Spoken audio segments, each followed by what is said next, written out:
Hello friends, good morning. आज जो है 30 दिसंबर है और मॉर्निंग का टाइम है। तो आज मैं सीडीपी का मैं 15 क्वेश्चन करवा दिए थे। ये आपका 60 है। तो चलिए मैं यहाँ से 16 से स्टार्ट करती हूँ। ये आपका फर्स्ट क्वेश्चन है लेव बायगोस्की जी से। तो फर्स्ट क्वेश्चन को हम रीडिंग करते हैं। लेव बायगोस्की के अनुसार बच्चों के कल्पनागिताओं के विकास में महत्वपूर्ण भूमिका निभाता है। फर्स्ट ऑप्शन सामाजिक अलगाव, मानकीकृत पाठ्यक्रम, मूर्त पुरस्कार या सहकर्मी सहयोग। तो आप लोग सोच रहे होंगे कि सामाजिक जहाँ पे आ जाता है वहाँ पे आपका लेबर उसके चीज से संबंधित होते हैं, बट ऐसा नहीं है। यहाँ पे अलगाव लिखा हुआ तो क्वेश्चन आपको गलत है। यहाँ पे आपको कौन सा देना, ऑप्शन नंबर ये आपका सहकर्मी सहयोग। ठीक है, तो आपका फोर्थ हो जाएगा आंसर। नेक्स्ट की ओर चलते हैं। लेव बायोस्की के सिद्धांत आंतरिक वाक विकासनात्मक देरी का संकेत, बच्चों के लिए अपनी सोच को नियंत्रित करने का एक तरीका, बच्चों के लिए काल्पनिक दोस्त के साथ संप्रेषण करने का एक तरीका, संज्ञानात्मक अपरिपक्वता का प्रतीक।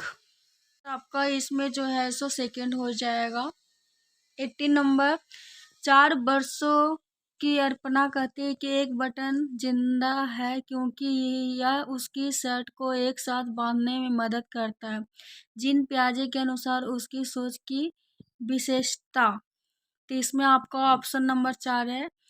केंद्रीयन, परिकल्पित, निगरात्मक चिंतन या आपका पारगमनात्मक तर्क, जीववादी चिंतन। तो आपका ऑप्शन नंबर 4 हो जाएगा आंसर। नेक्स्ट आपका है निम्नलिखित में से स्वालीनता वाले विद्यार्थियों की विशिष्ट विशेषता कौन सी है। बार बार दोहराव और आवर्ती व्यवहार, या सामान्य कौशल का उच्च स्तर, कल्पना को तथ्य से अलग करने की श्रेष्ठ क्षमता, उन्नत सामाजिक भावनात्मक पारस्परिकता। ऑप्शन नंबर जो है ए हो जाएगा आंसर। बार बार दोहराव और आवर्ती व्यवहार। नंबर आपका 20। बच्चों में समस्या समाधान कौशलों को बढ़ाने के लिए निम्नलिखित में से कौन सा प्रभावी तरीका है। उन्हें समस्याओं का तैयार समाधान उपलब्ध करवाना, उन्हें बुद्धि मंथन और करने और सहज अनुमान लगाने के लिए अवसर देना, स्वतंत्र चिंतन को प्रोत्साहित करना और घोषणात्मक ज्ञान पर केंद्रित करना, कठिन समस्याओं से बचने के लिए उन्हें प्रोत्साहित करना। ऑप्शन नंबर आपका आंसर ए हो जाएगा। की ओर बढ़ते हैं। निम्नलिखित कथनों को पढ़िए तथा सही विकल्प का चयन कीजिए। अभिकथन ने शिक्षकों को सार्थक वातावरण बनाना चाहिए जिसमें सभी बच्चों की सक्रिय भागीदारी और संलग्नता हो। कारण है सभी बच्चे आंतरिक रूप से सीखने के लिए प्रेरित होते हैं और सीखने में सक्षम होते हैं। ऑप्शन नंबर ए और दोनों सही है परंतु आर ए की सही व्याख्या नहीं है। ए सही है परंतु आर गलत है। ए और दोनों गलत है और ए आर दोनों सही है तथा आर एक की व्याख्या सही है। तो ऑप्शन नंबर आपका 4 हो जाएगा आंसर। 2 option number. अनुभवात्मक अधिगम किस पर बल देता है। आलोचनात्मक प्रतिबिंबन के महत्व पर एक प्रक्रिया के बजाय अधिगम को एक उत्पाद के रूप में देखने पर, बच्चों के अधिगम पर, शिक्षा को नियंत्रण पर, सीखने में पूर्ण वर्णन की भूमिका पर। तो आंसर नंबर आपका ए हो जाएगा इसमें, आलोचनात्मक प्रतिबिंबन के महत्व पर। निम्नलिखित में से कौन सी प्रक्रिया अधिगम के दौरान योगदान नहीं है। 23 क्वेश्चन। फर्स्ट ऑप्शन वैचारिकता, गैर प्रासंगिकरण, संगठन वर्गीकरण। ऑप्शन नंबर आपका आंसर हो जाएगा सेकेंड। 24 निम्नलिखित कथनों को पढ़िए तथा सही विकल्प को चयन कीजिए। अभिकथन ने शिक्षकों और साथियों जैसे अधिक जानकार अन्य लोगों के साथ बातचीत से शिक्षार्थियों को उनकी समझ और कौशल विकसित करने में मदद के लिए आवश्यकता समर्थन और मार्गदर्शन प्रदान करती है। कारण और सामाजिक संपर्क सीखने और विकास के एक प्रमुख घटक है। ए और दोनों सही है परंतु आर ए की सही व्याख्या नहीं है। तो ऑप्शन नंबर इसका आंसर हो जाएगा 4 नंबर। ए और दोनों सही तथा आर ए की व्याख्या सही है।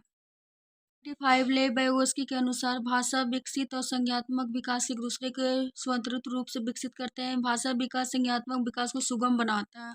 सामाजिक कारक भाषा विकास को प्रभावित करते हैं परंतु संज्ञानात्मक विकास को नहीं है। संज्ञानात्मक विकास भाषा विकास को सुगम बनाता है।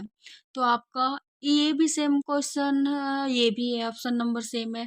तो आपको इस आंसर जो हो जाएगा सही तरीके से, इसमें संज्ञानात्मक विकास पहले दे दिया, ये आपको बाद में आएगा, तो ये आपका आंसर नंबर सेकंड हो जाएगा। 26 लॉरेंस कोलवाक के नैतिक तर्क किस स्तर पर बच्चे आमतौर पर मानते हैं कि लोगों को समाज के अवसरों पर खरा उतरना चाहिए, अच्छे तरीकों से व्यवहार करना चाहिए। तो ऑप्शन नंबर आपका फर्स्ट हो जाएगा आंसर।